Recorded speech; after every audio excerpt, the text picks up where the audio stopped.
Yo les postes, bienvenue dans cette nouvelle vidéo. On va évoquer l'actualité football du jour, l'actualité football de la Coupe du Monde, du mercato du Paris Saint-Germain, du mercato tout court, de cette finale entre la France et l'Argentine. On va aussi un petit peu débriefer cette victoire de l'équipe de France face au Maroc. Comme vous l'avez pu le voir, il n'y a pas eu de débrief pour cause de quelques problèmes, mais on va évoquer l'actualité footballistique de ces derniers 24 heures, très clairement. Même Nono sera de retour très bientôt.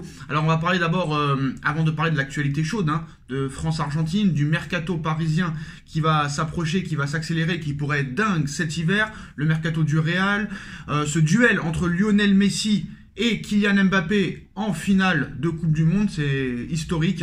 La France va-t-il gagner une troisième étoile, ou l'Argentine aussi, qui va aussi aller chercher cette troisième étoile? Le duel Lionel Messi versus Mbappé, est-ce que ça pourrait amener des tensions dans le vestiaire parisien? Même Neymar et Marquinhos qui sont attendus très bientôt au camp des loges. Alors, d'abord, pour débriefer très brièvement ce France-Maroc, longtemps bougé par une entreprenante équipe marocaine très courageuse, l'équipe de France a su faire le dos rond quand il le fallait, très clairement, et bonifier un avantage au score rapidement acquis avec ce premier but de Théo Hernandez dans les premières minutes. Donc les Bleus retrouveront l'Argentine en finale pour tenter de décrocher une seconde étoile consécutive et la troisième dans l'histoire de l'équipe de France.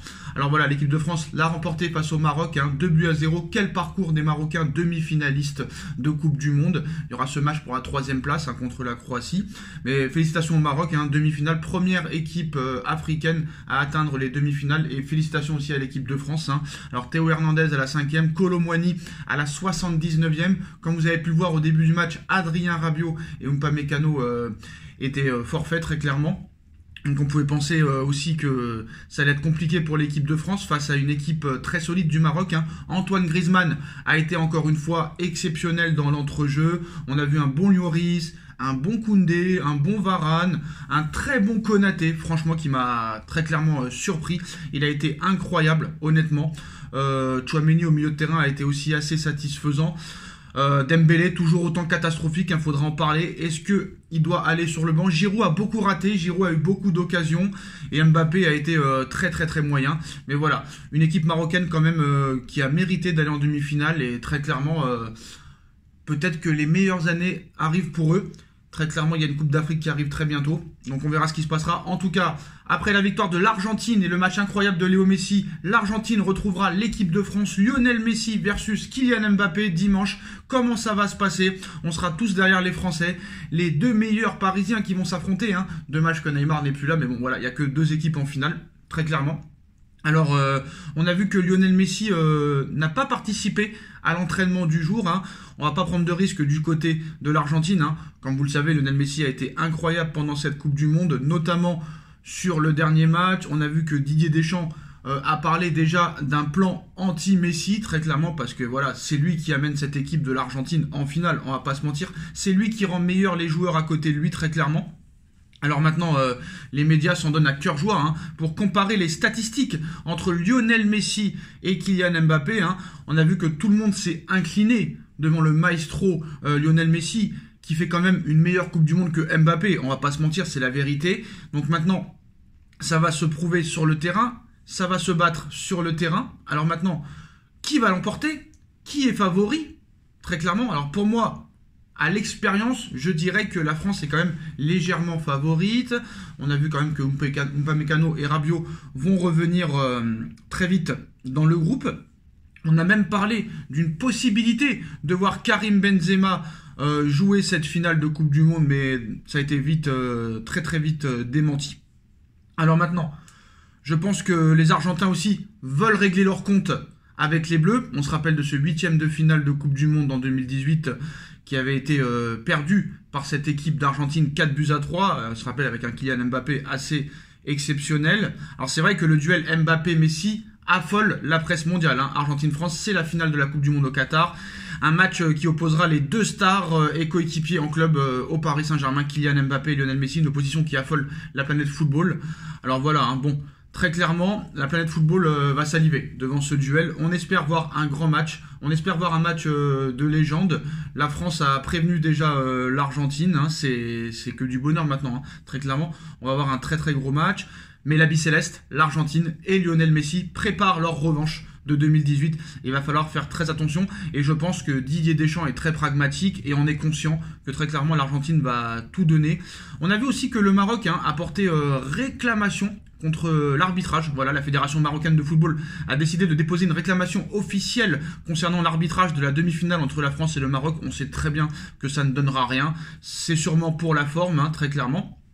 Alors, Lionel Messi, absent de l'entraînement, ça c'est quand même une inquiétude du côté de l'Argentine, héros de tout un peuple. Il n'a pas participé, souffrant d'une gêne aux ischio-jambiers de la jambe gauche depuis la demi-finale de la Croatie.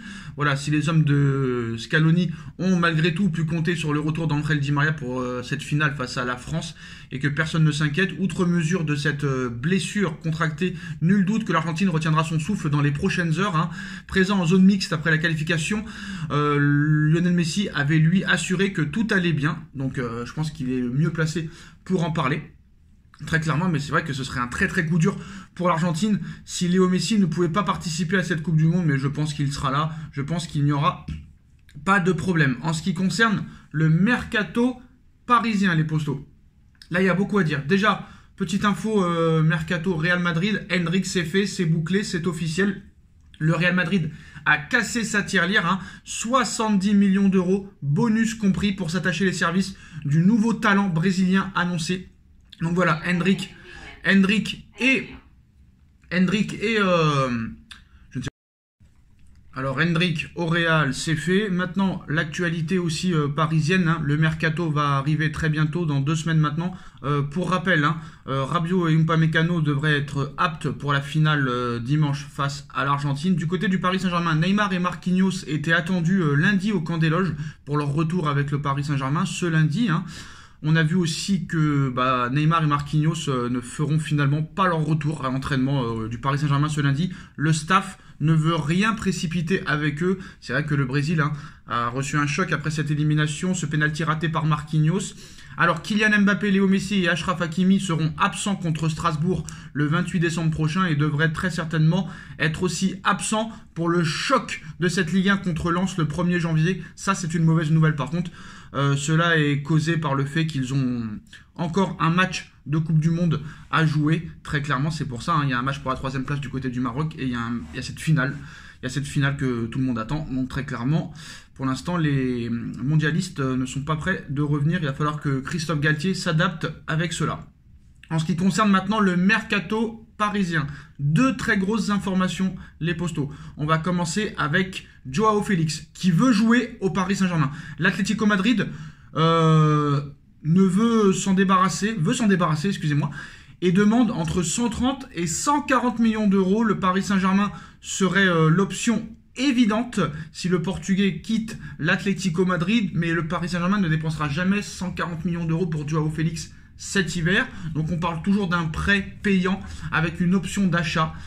Donc le prêt payant serait entre 15 et 30 millions d'euros, plus une option d'achat de 100 millions d'euros. C'est ce que Luis Campos voudrait. Est-ce que ça se fera? Ça, c'est une autre histoire. Mais Joao Félix veut absolument jouer au Paris Saint-Germain. C'est son choix numéro 1. Maintenant, c'est aux dirigeants du Paris Saint-Germain et aux dirigeants de l'Atlético Madrid de se mettre d'accord. Je trouve que c'est quand même assez cher pour Joao Félix, même si dans un système plus offensif, il pourrait être beaucoup mieux qu'à l'Atlético Madrid.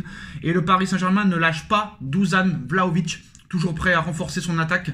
Si jamais Joao Félix, ça ne se faisait pas, le club de la capitale cible très sérieusement l'attaquant de la Juventus de Turin, arrivé en grande pompe à la Juventus il y a bientôt 1 an. Dusan Vlahovic, 22 ans, était censé incarner la relève après le retour de CR7 à Manchester United. 6 mois auparavant, 1 an et 75 millions plus tard, l'attaquant serbe n'est pas sûr de poursuivre son amour avec la vieille dame. Auteur de 13 buts en 26 matchs de Serie A depuis son arrivée à la Juve, l'ancien joueur de la Fiorentina a vécu un mois d'octobre compliqué et aujourd'hui, les graves ennuis de son club éliminé dès les poules de Ligue des Champions pourraient le faire changer d'air plus rapidement que prévu. En tout cas, le Corriere dello Sport nous indique que le pressing de ces courtisans s'accentue. L'agent du buteur a ainsi été de nouveau contacté par plusieurs gros clubs, dont le Paris Saint-Germain. L'intérêt des Parisiens n'est pas nouveau, mais il se confirme de jour en jour. Pas étonnant quand on sait que Kylian Mbappé rêvait d'avoir un attaquant et rêverait toujours d'avoir un attaquant de pointe capable de lui servir de pivot, comme Olivier Giroud en équipe de France. Sous contrat jusqu'en 2026, Vlahovic risque toutefois de coûter aussi très cher, mais pas seulement. Le journal italien ajoute que le joueur serait davantage tenté par un avenir en Première Ligue plutôt qu'au Paris Saint-Germain, où d'autres prétendants sont prêts à l'accueillir, Arsenal, Manchester United ou encore Chelsea, qui a récemment perdu pour de longs mois Armando Broja. Donc on verra ce qui se passera. Mais ça risque d'être un mercato très intéressant. Dites-moi en commentaire ce que vous en pensez, les postos, on like, on partage, on commente, on s'abonne. Et on se retrouve très vite pour une nouvelle vidéo. Tchuss.